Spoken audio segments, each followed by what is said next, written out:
लोग कहते हैं देवाधिदेव महादेव क्या देता है, लोग कहते हैं भगवान शंकर क्या देता है, लोग कहते हैं भगवान शिव क्या प्रदान करता है। शिव महापुराण की कथा कहती है वो जब देता है अंत में गाड़ी की स्पीड की लिमिट है, परीक्षा हॉल में लिखने की लिमिट है, बैंक में जमा करने की लिमिट है, पर देवाधिदेव महादेव की कृपा की कोई लिमिट नहीं होती। वो कब कृपा कर दे, कब दया कर दे, कब करुणा कर दे, कब वात्सल्यता कर दे, कब उसकी कृपा बरस जाए।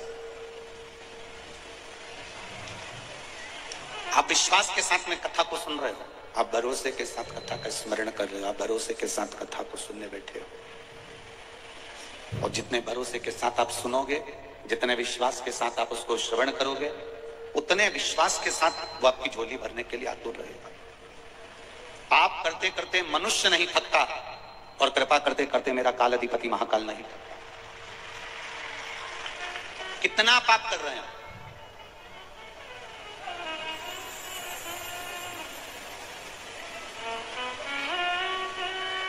जितने अवंतिकापुर के निवासी हैं, जितने उज्जैन के निवासी हैं, इनको हमारी एक बात से बुरा लग सकता है, लग जाए, दूसरी बार नहीं बुलाना, भले तुम नहीं बुलाओगे चलेगा, मेरा महाकाल हमें बुलाएगा, ये निश्चित है।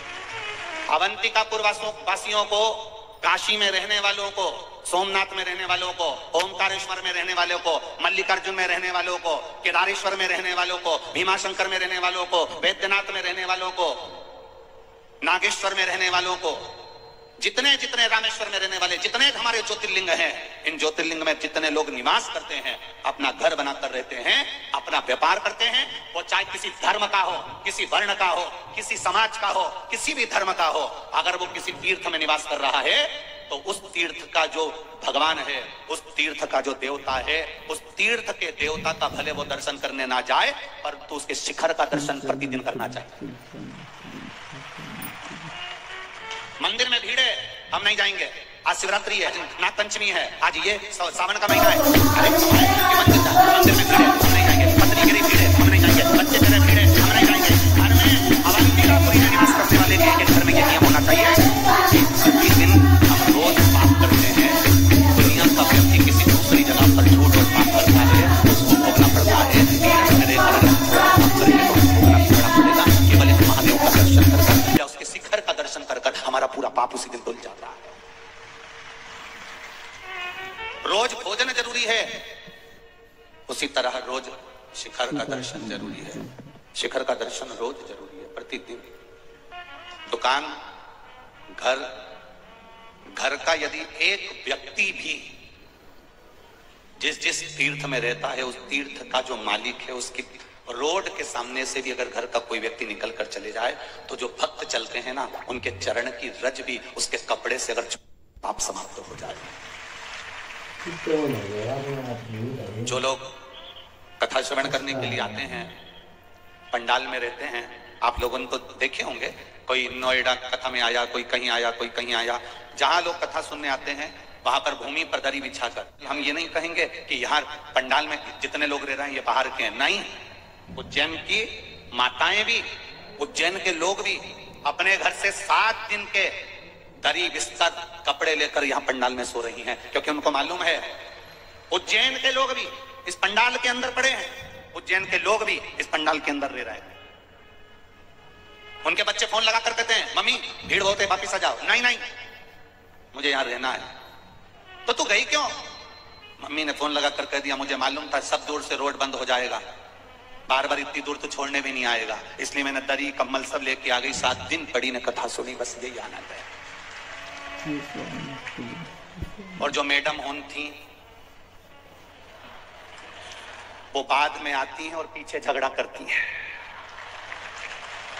कितनी मैडम है बाद में आती हैं लिपे पर टिप्पी लगाने के लिए और पीछे आके झगड़ा करती हैं, हमें जाने दो, तुम हमें पहचानते नहीं हो, हमें नहीं जानते। उनको ये अंदाजा नहीं है कि यहाँ के लोग आपको जाने ना जाने, और वो आपको देख रहा है और वो जानता है अच्छे से, उसको मालूम। थोड़ा सीहोर वाला महाराज पूरा जरूर है, बोलने में थोड़ा सा कमी नहीं रखते। हमारी माँ भी हमसे कहती है थोड़ा सा कंट्रोल में बोला करो, और हम हमारी माता जी से कहते हैं जन्म उसने दिया है, उसका दिया खा रहा हूं, इनका दिया नहीं खा रहा हूं, इसलिए बोलने में पीछे नहीं हटना चाहिए। उसकी कृपा। बुजुर्ग बुजुर्ग माताएं बैठी हैं, बिस्तर लेकर आ गई उज्जैन की माताएं, पढ़ी हैं, पढ़ी। अरे धन्य है मेरी उज्जैन की ऐसी माताओं के चरण धोकर पीना चाहिए, धन्य है। नमन। ये अवंतिकापुरी है, अवंतिकापुरी। लोग कहते हैं उज्जैन के लोग, ये उज्जैन के लोग दिन भर व्यापार में लगे रहते हैं, व्यवसाय में लगे रहते हैं। यहाँ उज्जैन के एक एक कपड़ा व्यापारी भी पीठ पर पानी की टंकी को बांधकर तांबे का लोटा हाथ में लेकर लोगों को पानी पिलाता फिर रहा है। ये उज्जैनी है, यह अवंतिकापुरी है। यहाँ इतनी कथा में गए, किसी कथा में गोल्ड की बोतल, बिस्कुट, हलवा, लौकी का, गजब। और कहे लौकी के हलवे में जितनी लौकी कम उतनी काजू ज्यादा, गजब। पोहा, चाय, चिप्स, वेपर्स, कुरकुरे। अरे धन्य है रे उज्जैन वालों, दिल लूट लिया तुमने तो, गजब है, गजब। ये धन्यता है आपकी, ये पहचान है मेरे मालवा की। और इसी पहचान को बरकरार रखना है हमको, इसी पहचान को। उज्जैन में आने वाला, महाकाल की नगरी में आने वाला महाकाल का मेहमान नहीं है, उज्जैन महाकाल की नगरी में आने वाला हमारा भी मेहमान है। और उसके लिए पलक पावड़े बिछाए उज्जैन वालों। महापौर जी लगे हैं तो अपन क्यों लगे? नहीं, इनके सब साथ में मिलकर स्मरण, भक्ति का यही बल है। अगर हम उज्जैन में निवास कर रहे हैं, महाकाल के दर्शन के लिए भी नहीं जा सकते, महाकाल के दरवाजे तक भी नहीं जा सकते, महाकाल का शिखर दर्शन भी करने नहीं जा सकते, तो जिसकी नगरी में रह रहे हैं उस नगरी की भूमि पर जो शंकर का मंदिर हो, उस शंकर के मंदिर तुम्हारे जो मोहल्ले में, गली में, चौराहे पर तुम्हारे नगर में हो, उस शंकर के मंदिर का भी शिखर दर्शन करोगे तो महाकाल उसको स्वीकार कर लेगा। पाप समाप्त। व्यक्ति पाप रोज करता है, प्रतिदिन करता है। और अगर पाप प्रतिदिन करता है तो भजन भी प्रतिदिन करना चाहिए। पाप प्रतिदिन कर रहा है तो नाम जाप भी प्रतिदिन करना चाहिए। कपड़े पे चाय गिर गई, 1 महीने बाद धोना, चाय का दाग चले जाएगा? अरे बोलो, जम के बोलो, नहीं जाएगा। कपड़े पे चाय गिरी और तुरंत तुमने पानी का गिलास में डुबकी लगा के और उसको जोरदार धो ली ना, तो पानी का दाग रह जाएगा पर चाय का दाग नहीं रहेगा। चाय का दाग उसी समय छूट जाएगा। कॉफी का दाग रह गया, 15 दिन बाद धोना जाएगा। कोल्ड ड्रिंक भी उसका दाग लग गया, वो दाग भी रह जाएगा। पर तुरंत सब्जी गिरी धोया, चाय गिरी धोया, कॉफी गिरी धोया, सामान गिरा धोया, खीर गिरी धोया। अगर कुछ कपड़े पर गिरा और उसी समय धो लिया तो वो दाग समाप्त हो जाता है। हम रोज झूठ बोलते हैं, हम रोज पाप करते हैं, हम रोज कपट करते। हमारा पाप उसी दिन हमको धोना है। ये नहीं पाप आज करा, झूठ आज बोला, कपट आज करा, बेईमानी आज करी, छल आज करा, प्रपंच आज करा, और फिर बोले मैं तो शिवरात्रि की शिवरात्रि मंदिर जाती। अब फिर किसी ने भजन गाया, क्यों रे दीनानाथ वो भजन गाया ना, मेली चादर ओढ़ के कैसे द्वार तिहारे।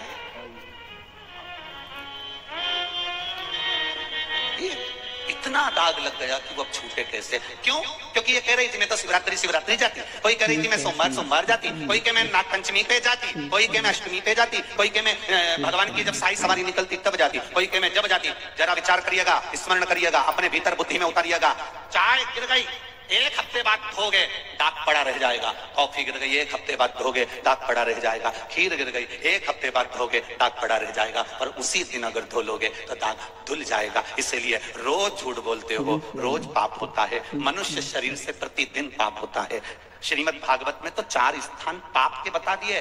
पहला, झाड़ू लगाते समय छोटे छोटे जीव मर जाते हैं, उसका पाप माथे चढ़ जाता है। दूसरा, अग्नि जलाते समय छोटे छोटे पतंगे जल जाते हैं, उसका पाप माथे चढ़ जाता है। तीसरा, कपड़े धोते समय, पानी भरते समय, बर्तन मांजते समय छोटे छोटे जीव मर जाते हैं, उसका पाप माथे चढ़ जाता है। चौथा, अपने घर से चलते समय पांव के नीचे ना जाने कितने जीव मर जाते हैं, उसका पाप माथे चढ़ जाता है। 4 स्थान पर व्यक्ति से रोज पाप होता है। और मोबाइल पर जो रोज झूठ बोल, जरा जरा सी बात में हम झूठ कर रहे हैं। दुकान पर बैठकर एक ही चीज 4 में बेच रहे हैं, ये भी तो पाप ही है। हम नित्य प्रति पाप कर्म में झूठे डूबे हुए हैं। किसी के साथ छल कर दिया, किसी के साथ बेईमानी कर दी, किसी को गाली दे दी, किसी को अपशब्द कर दिया, किसी का अपमान कर दिया, किसी को नीचा दिखा दिया। रोज का तो पाप कर रहे हैं। अगर हम रोज का पाप कर रहे हैं तो हमें रोज प्रतिदिन शिव महापुराण की कथा को सुनकर वो पाप को धो देना चाहिए। प्रतिदिन धो दो, रोज का रोज धो। अरे बुजुर्ग माताएं जो गांव में रहती है ना, वो तो इतनी समझदार है, वो बहू से कह देती है बेटा बेलन के धोके रख दी जो तो रोटी फटी। जो बहू के मम्मी आटा चिपका, और बेलन से तुमने बेला और बेला तो रोटी फट गई, रोटी बेकार हो गई। फिर वो बिलाई नहीं, चकोटी नहीं धोके रखो तो चकोटी, तवा को नहीं धोके रखो तो तवा। रोज का रोज धोगे तो रोज रोटी बनेगी तो वो बेकार नहीं होगी। रोज का रोज धोगे तो रोज रोटी बनेगी तो वो फटेगी नहीं। और रोज का रोज अगर दूध का बर्तन धोकर रखोगे और रोज का धोकर रखोगे तो उसमें रखने वाला रोज का दूध कभी फटेगा नहीं, ये निश्चित है। रोज धो।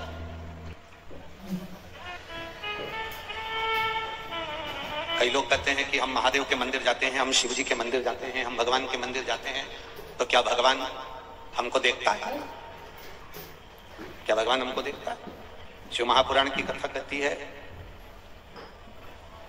इतने लोग बैठे हुए हैं, आप किसी एक व्यक्ति को थोड़ी देर तक देखते रहो, देखते रहो, देखते रहो, देखते रहो, देखते रहो, वो एक बार नहीं देखेगा, दो बार नहीं देखेगा, तीन बार नहीं देखेगा, चार बार नहीं देखेगा, कुछ मत बोलो, केवल देखते रहो। कुछ कहने की जरूरत ही नहीं है, केवल देखते रहो, देखते रहो। और यदि आप देखते रहोगे, देखते रहोगे, देखते रहोगे तो एक ना एक बार आपकी निगाह उसकी निगाह से मिल जरूर जाएगी। उसी तरह तुम मंदिर जाते रहो, जाते रहो, जाते रहो, जाते रहो, जाते रहो, एक ना एक दिन वो मेरे महाकाल बाबा से आपकी निगाह मिल जरूर जाएगी, ये निश्चित है। आप जाओ उसकी चोट।